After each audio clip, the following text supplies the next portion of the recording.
What's up, everybody? Welcome back. Vacation time is over.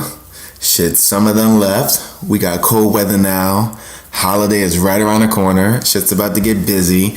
I know I've been busy as fuck, so welcome back to Whiskey and We, another episode. It's been a good minute. It's been a really good minute, and with everything taking place, a lot of personal goals, a lot of changes, all good, all for the best. But I don't know if you guys have noticed, my co-host is currently not present.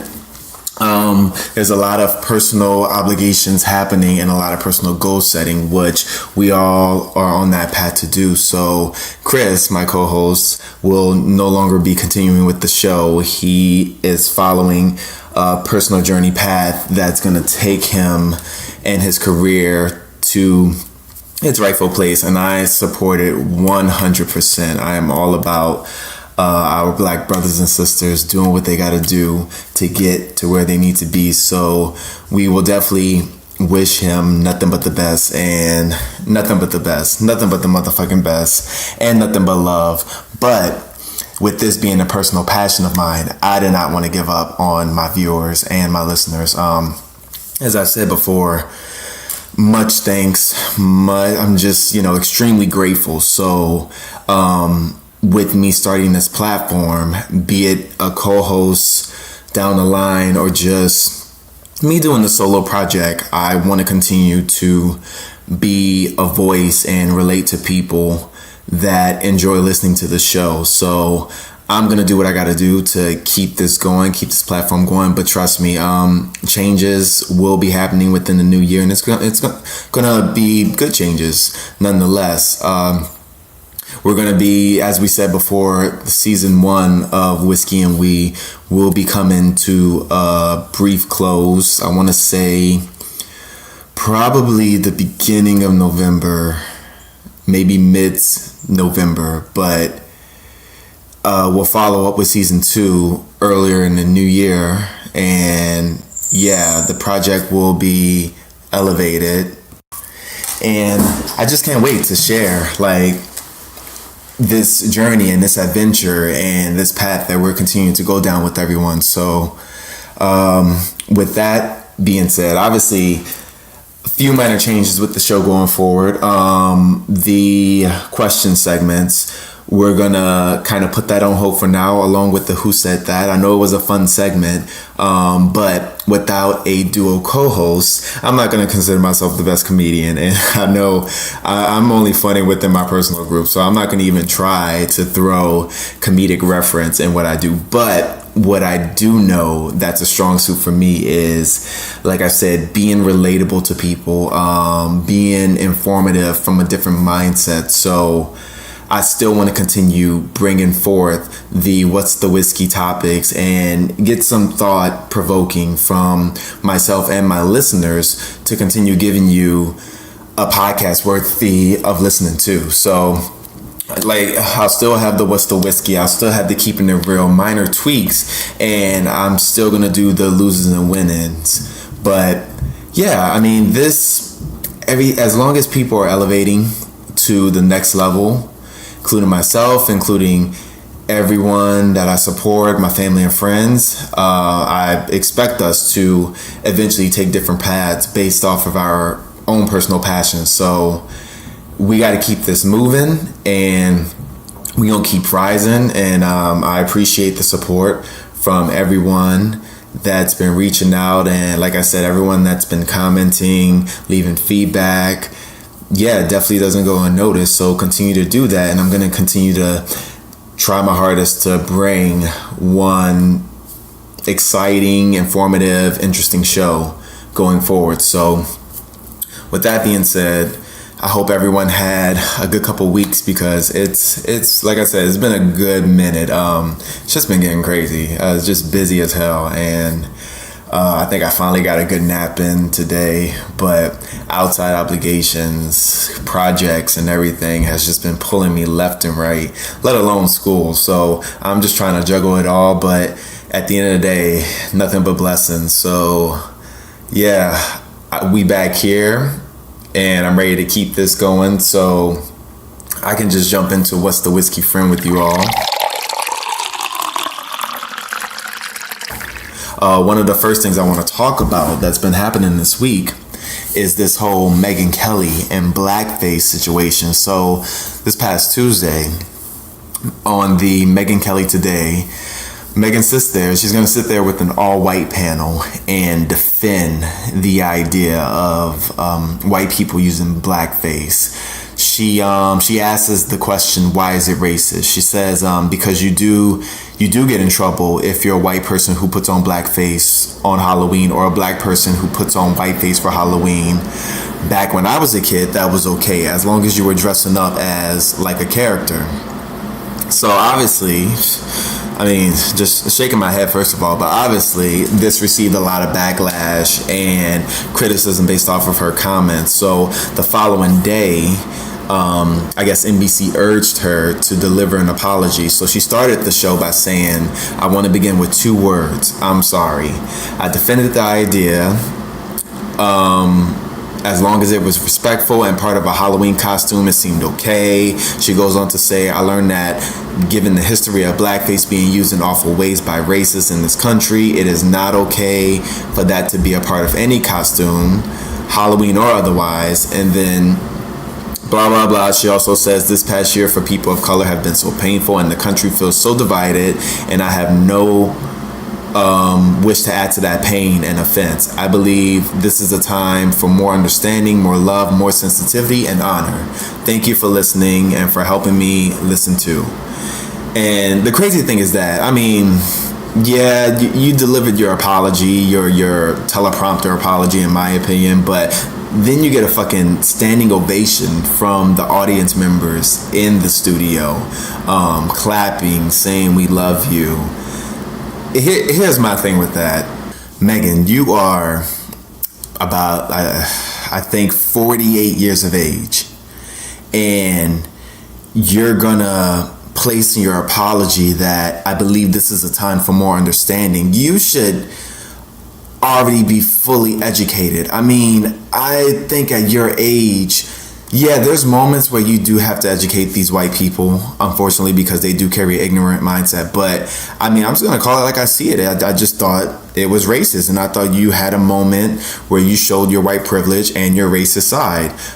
For you to be 48 years of age and to say something like that you defend dressing up as blackface for Halloween, you obviously know nothing about the American minstrelsy back in the day of how white men would dress up in blackface and mock the African American culture for pure entertainment. I mean, why would you think it's okay to say something like that and it not be an issue with people of the African American society? You delivered this somewhat choked up apology, but I honestly just wasn't buying it. I think that was your moment for you to use your white privilege and to get a fucking standing ovation. I don't think you deserve that shit. I mean, yeah, we can educate you, but I'm not gonna be influenced by your white tears to forgive you. I mean, you're a grown ass woman, so you should have known better. And to sit up here with the white panel and feel that it's okay to say something like that, you maybe, had there been a person of color on that panel, you could have been thoroughly educated on the matter right then and there. But I mean, your mind was kind of made up. Like, why is it an issue? Why is it racist? Like, you know why it's fucking racist. So you've argued before in the past of how Santa and Jesus is and should be white with no biblical or factual backing. So like, it's not like this is new for you. You seem to have a history of racial influence. Like, you come off to me as a racist, so I didn't really give in to the apology. Whether you dress up as Native Americans or African Americans, I feel is demeaning to the race. So I mean, it is what it is. I think reports have said that her show is now in doubt and subject to be canceled. I think a lot of these white people that feel the need to be blatantly racist now and then want to come around with the crocodile tears, no, you need this kind of punishment. I mean, I don't condone violence. I don't condone like threats. I don't think she needs to be threatened or assaulted in any way, but this needs to be your wake-up call because you're too old to be acting this way and thinking this way. So yeah, if your show gets canceled, I think that should happen. I think you should lose your show, and maybe this will be a learning lesson for you and other racist white people, that we're living in a day and age where, yes, we're under the Trump administration, where a lot of white people are feeling comfortable to say these things and act the way they are acting, calling the cops on black people for every little thing. But we need to start seeing results in their actions. It needs to be more than the slap on the wrist. They need to be charged with some kind of crime.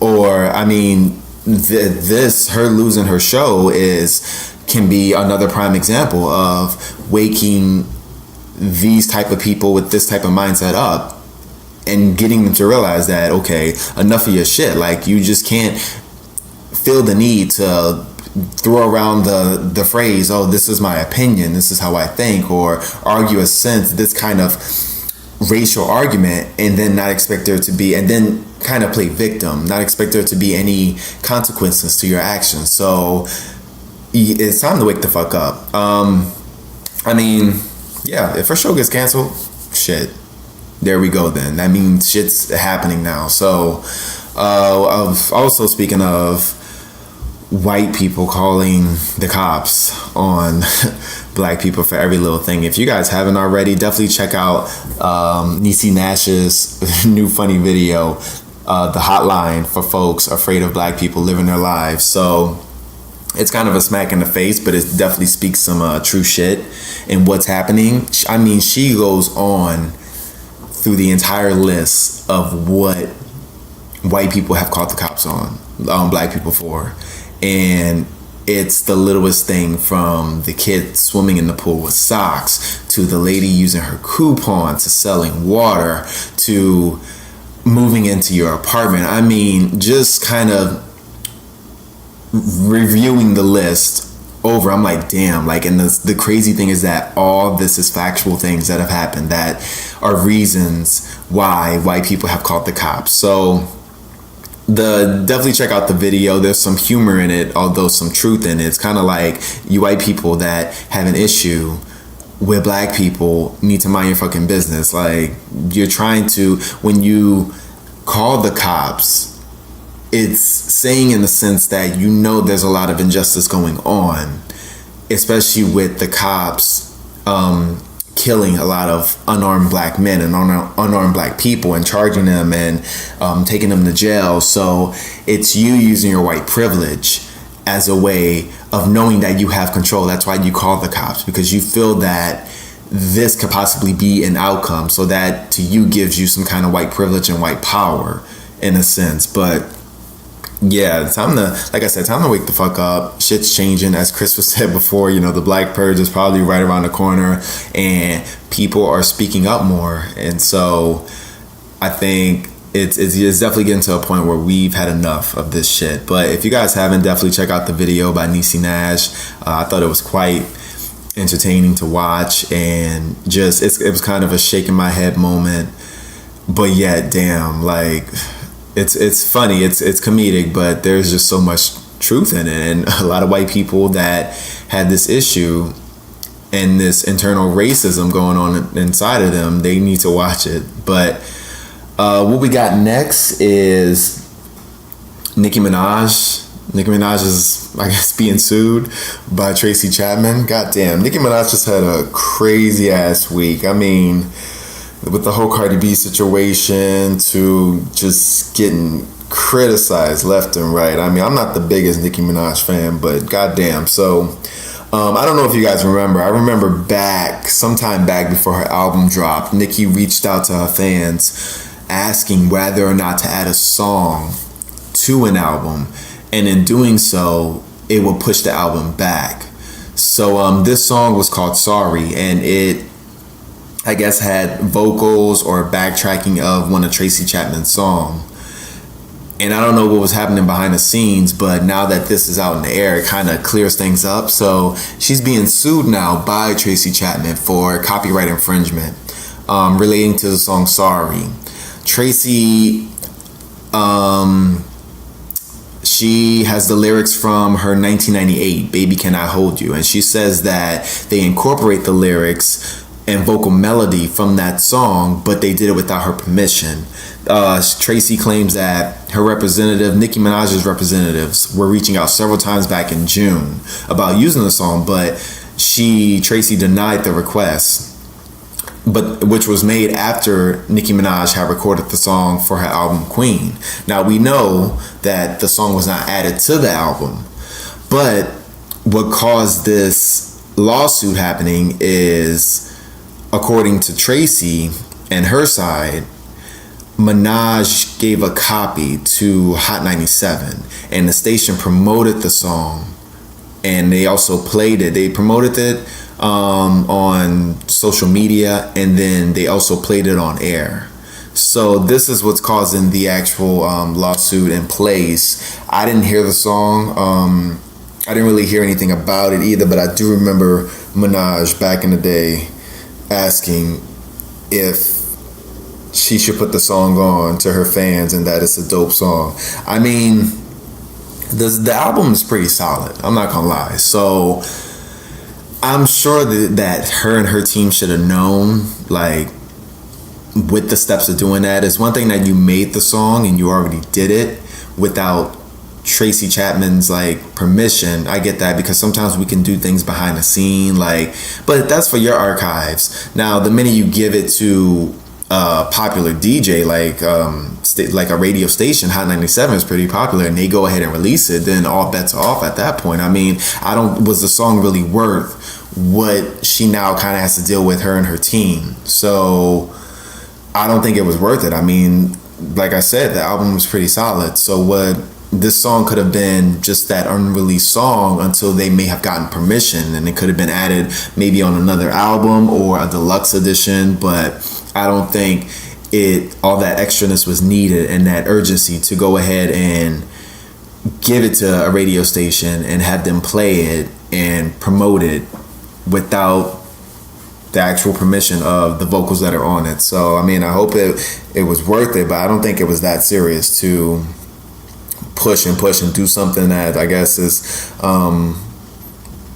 illegal in a sense, but now have to deal with this lawsuit and the courts and the battle for it. So I mean, tough year for Nicki. Hopefully she has a better year in 2019, but goddamn, I mean, she should have just sat this one out, or whoever did it, her team or whatever, should have just sat it out and chilled on this one. But wish her the best.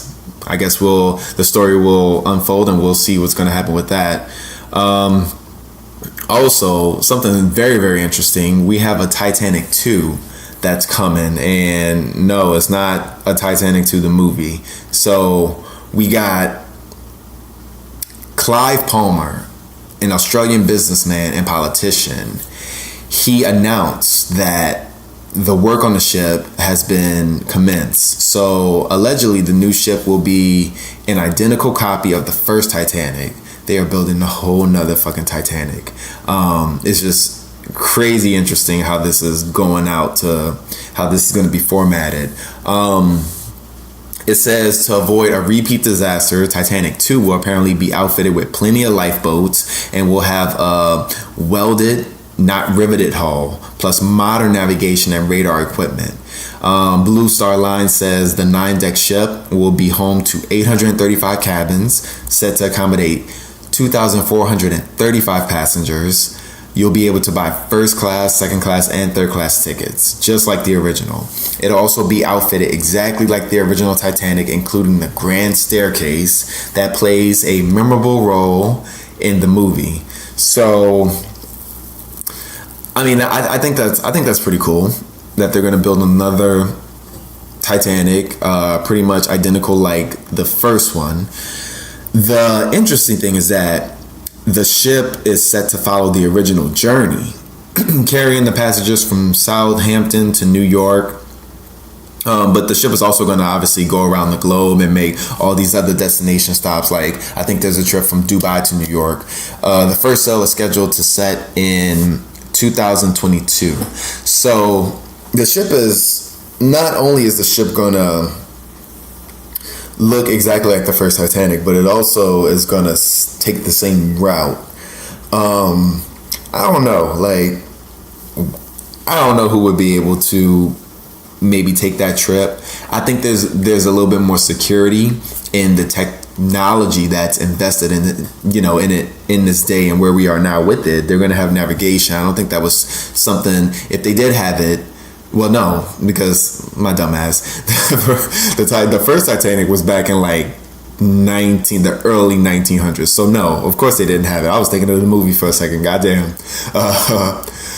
They're gonna have like obviously high tech. So they're gonna have navigation, which the first one didn't have. I'm sure they're gonna have a few other high engineering involved with the making of this Titanic as well as the voyage. So it's obviously going to be a lot smoother. I don't know, intuitively taking the same route is kind of like, I don't know, I feel like it's that definition of insanity. It's like doing the same thing over and over, expecting different results, just don't eat where you shit type thing. I don't know, I just think you want to take the same route, that mojo going on that same route, and how the first one, like, you'll probably literally be passing over the original Titanic underwater. So I don't know, that right there just kind of creeps me out just a little bit. But I do have an optimism, I guess, in mindset on it being a success. I think it should be smoother. It seems obviously they're taking precaution this time on the safety of the passengers, and that was one of the issues in the first Titanic. They didn't have enough lifeboats, so that's why a lot of people went down with the ship. So to incorporate more, like plenty of lifeboat cabins, I think that'll obviously increase the safety of the ship. But I don't know if I would take it. Maybe I would take it. I would love to be on it to a different destination, but I wouldn't want to take that same destination. I don't know how y'all feel.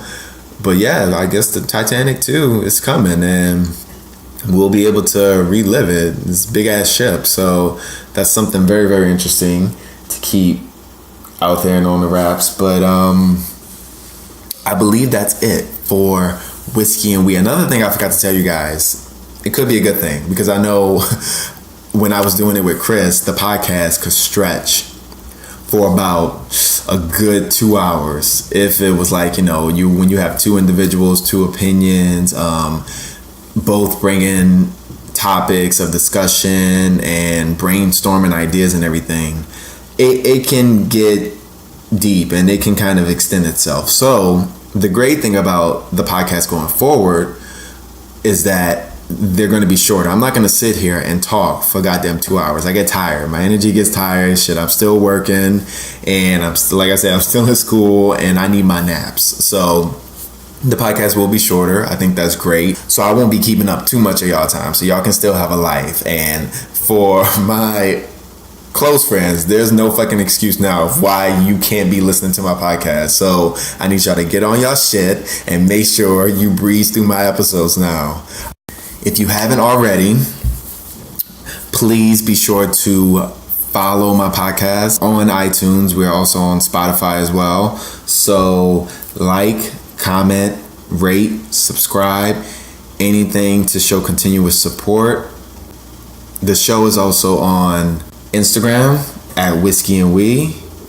You can always shoot me a question at whiskeyandwe@gmail.com, or any kind of feedback. I take any constructive criticism because I'm always learning. I'm always willing to learn, and I'm always willing to grow. We are also now on Twitter as well. So be sure to check us out on these social media outlets and show love and show support. We can now take a break, and when we come back, we can jump into keeping it real and our losers and winners of the week. All right. We are back. Welcome back. So I want to go over what I'm drinking today, because I keep the whiskey coming. That is, after all, this is Whiskey and We. So I'm sipping on some Crown Royal Black Label. And the reason why I chose this as my first drank for my first solo episode actually is because this is something I grew up watching my grandfather drink, and my grandfather is to this day a big inspiration and a big pusher behind who the person I am today. So I wanted to pay tribute to him with this, and every time I see Crown Royal, especially in this bag, it makes me think of him. And then when I saw Black Label, I was like, oh shit, I mean, there we go, done deal. But yeah, he's always been that backbone. He always wanted me to have the best, and always wanted me to keep doing what I'm doing and never give up. So that was the whole reason of me still pushing to make sure that this show becomes something. And with bumps in the roads and everything, it's going to start somewhere, and it's going to start off at some kind of level, but this is something you keep trying, you keep doing, and you get used to it, and it becomes a form of habit, and next thing you know, you're good at it. The same with public speaking. So this is something that I was like, I can't doubt myself. I have a good fan base, and I have this loyalty to people that are listening and that have shown support and that have given shout outs and promoted it. So change is inevitable. Change is going to happen. I could not let the change be the reason why I had to kind of jump out, because I was used to it being a foundation of two people. But I had to look at the positive in that. I had to look at people are going to grow, people are going to move on to better things, and I'm always going to show love and support that. But I shouldn't stop where I want to go with it, especially it being such a high passion. So yeah, cheers to my grandfather for always pushing me to never give up and just keep fighting.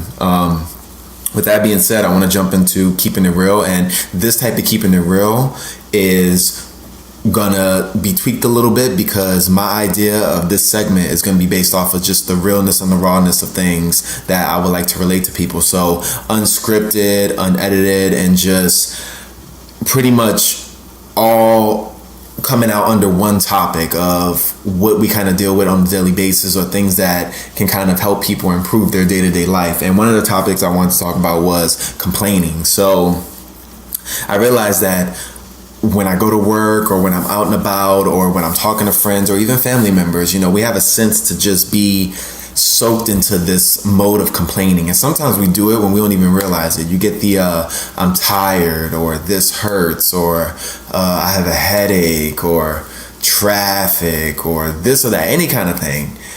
Me myself, I've been known to just not even realizing I'm doing it, say like, oh man, I'm tired. It's kind of like that generic conversation when you see a lot of people on a daily basis and you say, hey, how are you? But it's kind of just a generic form of greeting, when in actuality you're like, I really don't care how you are, and the basic response you expect to get is good. How are you? Oh, good. And then you keep it moving. So it's I kind of see it as a sense like that.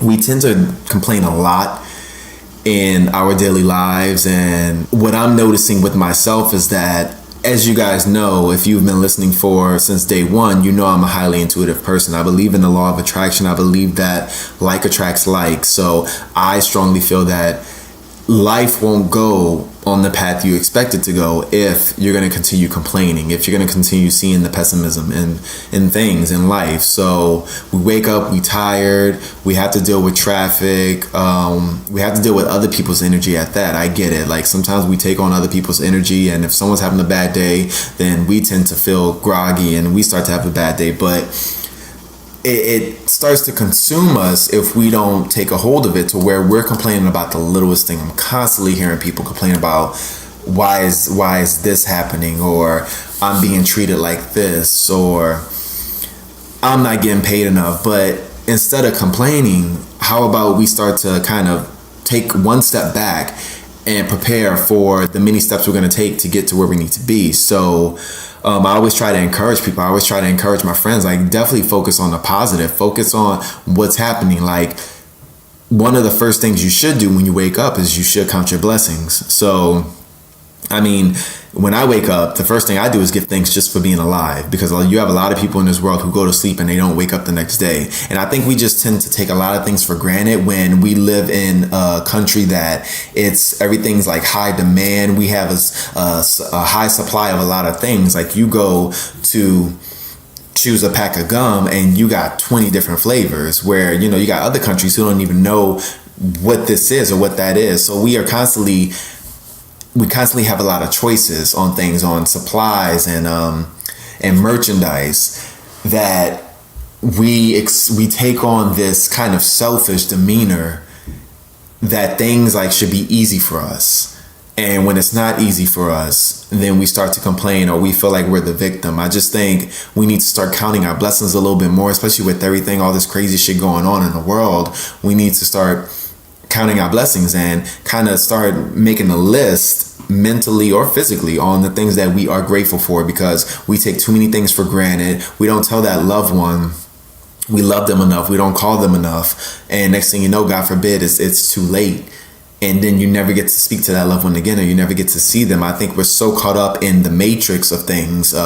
Wake up, go to work, and make money, and kind of follow the same habit formation. Go home, eat, sleep by this time, gym or a club, and the same thing over and over, the same shows. And we're kind of living the same life. But let's try to take out that little DNA of complaining, because I feel that once you stop complaining and you really do focus on what's optimistic in life, in your life personally, then you start to attract those blessings too. You start to see the glass half full instead of half empty. So I think we need to watch the words that kind of come out of our mouth, because it's something that we are putting in the universe, and people need to be a little bit more conscious of what they speak, what you speak into the universe, because what you speak out, you attract to you. And I think one of the quotes, or one of the things that I read that keep me conscious, is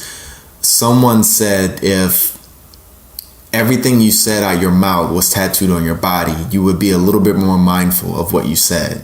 So maybe that's something to take home to a few of you listeners, on just not complaining. You're on a train. When you start your day, utilize your time. See the good in everything. If you're on a train, be thankful that you're going to a job, or you're going somewhere, or if it's someplace that you feel that you don't want to go, just be thankful that you are alive to take that step, that you are walking, that you are breathing. There's multiple things that you can be grateful for, and it doesn't have to be crazy big. You can be grateful for your eyes. You can be grateful for your fingers, for your senses, for your smell, for your sight, for your taste. A lot of people don't have these things.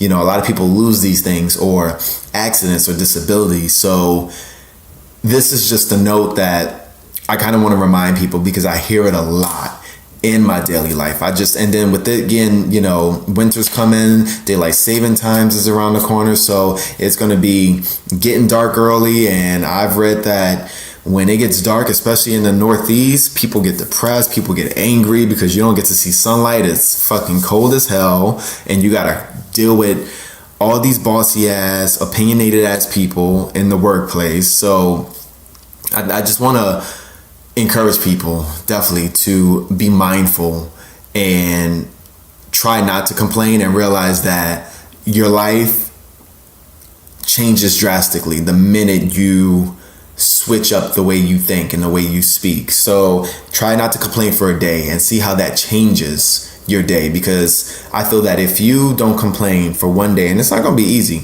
but if you don't complain for one day, your life will pretty much turn upside down. And we'll start to see the good. Like, be grateful for the food that you have at the end of the day, and be grateful for the money that you get. Be grateful for the phone that you have. Stop always complaining for what you don't have, because there's always going to be something that you don't have. Don't look at what the next person has that you don't have, because everybody's following their own path, obviously, and everybody's taking their own route. So always support one another. Be happy, but don't start to complain about, I need more money. If you need more money, then you sit your ass down and you come up with a plan. Like, this the life is here for you to make your own choices and to do what you got to do. So don't feel like you're stuck in this box where it's you against life, and these are the cards you were dealt, and this is what you have to deal with. You can play another hand. So you don't like your job that you're at, then go get another fucking job. I mean, I understand the process of job hunting and taking those steps. Yes, you have to put in the work. It's not going to be easy, but what good does it do having to wake up miserable, especially if you're full-time, and spending 40 hours a week at a job that you hate? I mean, there's days where it's like, I need a vacation from my job. I'm not feeling it right now. I need a break. But I'm never going to get in the place where I hate my job. Get me out of here. Like, it should never be at that point. If you are not happy at your job, if you're not happy with the way you're living, then you need to come up with a plan. Be it you want to move somewhere but you can't afford it, or you need this, then you need to kind of create a step and you need to create a plan, and you got to put that plan in motion. But sitting there complaining, wanting people to feel bad for you, wanting the world to feel bad for you, the universe ain't gonna feel bad for you. The universe is just gonna give you more of what you're complaining about. Oh, because this is what you're thinking about. This is where your mindset is. So I'm just gonna give you what you're thinking. And I've always lived by thoughts become things. So you definitely want to make sure you're thinking about the things that you want. Speak it into existence. I'm going to live here in this area. I'm going to have this job. I'm going to be making this money. And then start to create and brainstorm a plan on how you want to get there. But waking up day to day complaining is not a life to live. You don't want that kind of toxic mindset. So we need to start, like I said, as the holidays are coming, shit's gonna get crazy. There are days we're gonna be annoyed, but just make sure that your mentality, your mindset is good, and you're not always focusing on the negatives throughout the day. Focusing on the positive, and just cherish every moment, because next thing you know, like, shit could go left and you cannot be here. So always be grateful. Always be grateful. Always be positive about what's happening around you, about the air that you breathe, and try not to fucking complain. So that's where I want to leave my keeping it real.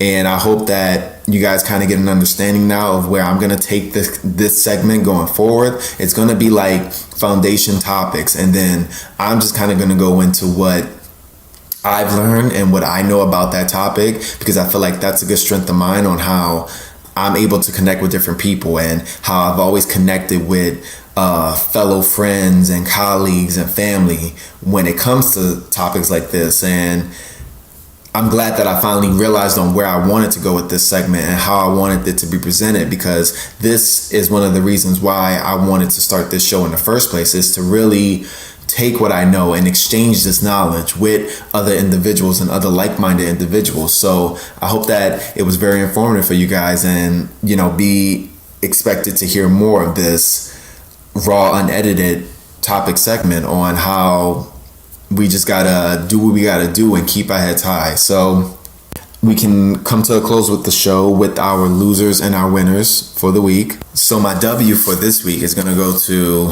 the one and only Rihanna, for her stance in the Kaepernick kneeling controversy that's been happening with the NFL the last few years. She was reached out by NFL to headline next year's Super Bowl, I believe.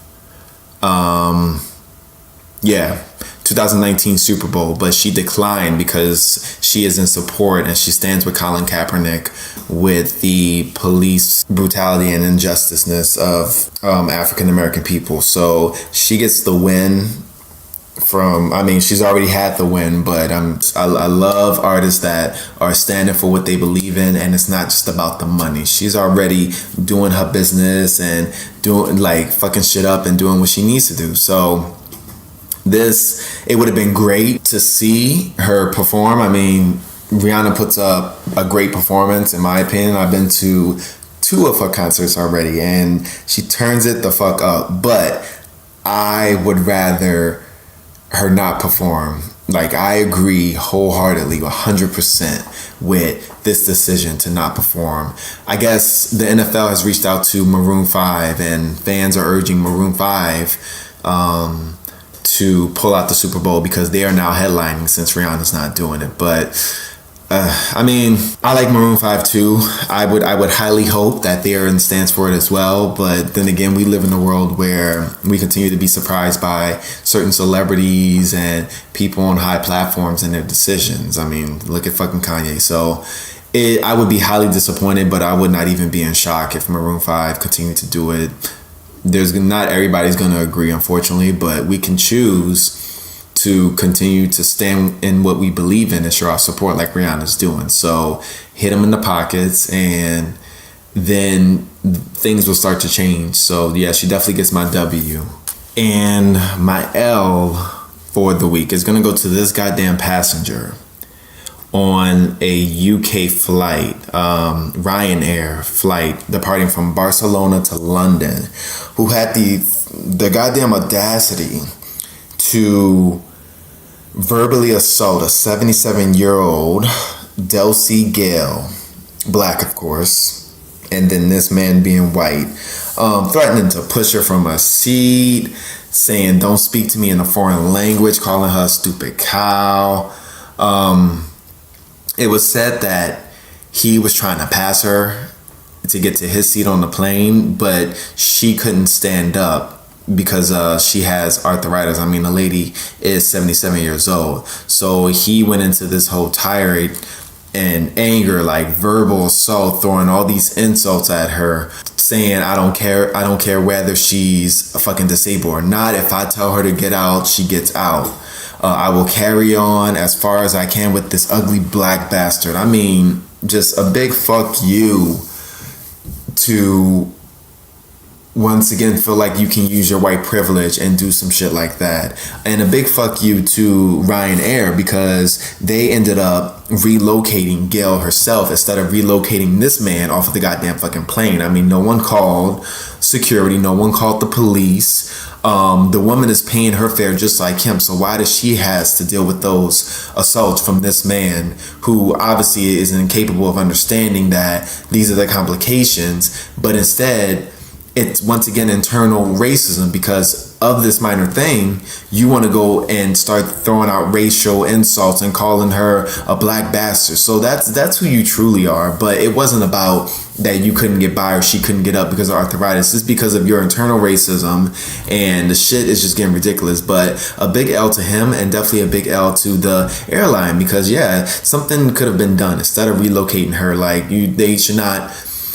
be tolerating acts like that, whether he paid or not, because like I said, she paid her fare as well. So why should she be dealing with some bullshit like that when she's just trying to get to where she needs to go? A big L to him, and definitely a big clap to Gail. I mean, I know she's 77, but I always definitely applaud the ones who keep their composure and not really pop off and like popping these people in the goddamn face, because you have a level of patience that I don't see myself having. So you are definitely teaching me, but at the same time, I mean, that patience with individuals like this, I know we can't put our hands on people, but goddamn, like some people just need a good ass whipping to learn. It's just fucking crazy, and I don't even know. Like I start to lose words for it, because it's something new, yet it's the same storyline every single week, every single day. But yeah, big L to him, and hopefully this shit kind of gets handled in a way where whether he delivers crocodile tears or I honestly don't give a fuck. He kind of deals with the consequences of it. And now that this is going viral and it's been recorded, yeah, I'm hoping that there's going to be some kind of consequence with his actions that is going to teach him that you can't just act like, you can't act this way. It's completely unacceptable. So big L to him. And with all that, we are gonna, that wraps up the show. I mean, so we pushed in close to an hour. First show, solo.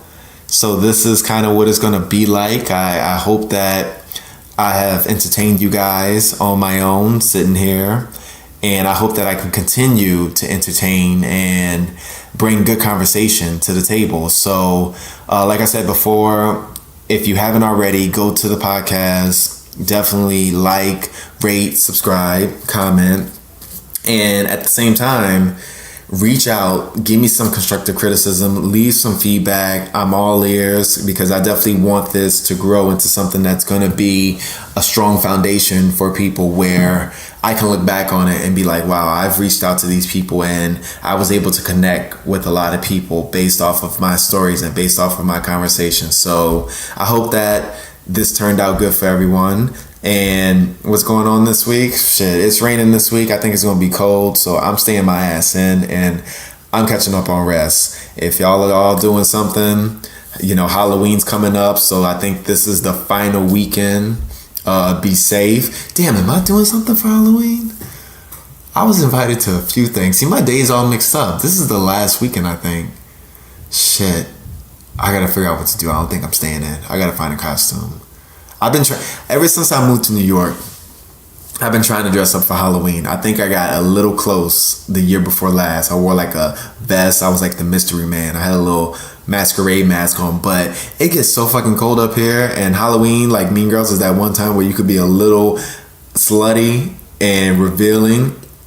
And I just never get to do it because I either just get too tired of it and just stop giving a shit, or it's too cold and ain't nobody got time to be freezing your asses off out here trying to look all cute. Nah, I ain't got time for that. Like, give me a blanket and give me some, I don't know, hot chocolate and let me sit my ass down. So I don't know what's going on this weekend, but anybody that's getting out doing stuff, definitely be safe, especially in the city. It gets crazy and shit and people are crazy. So be safe, be around people that you know, and have fun. I mean, it's going to be a turn up weekend. So I'm going to catch you guys next week.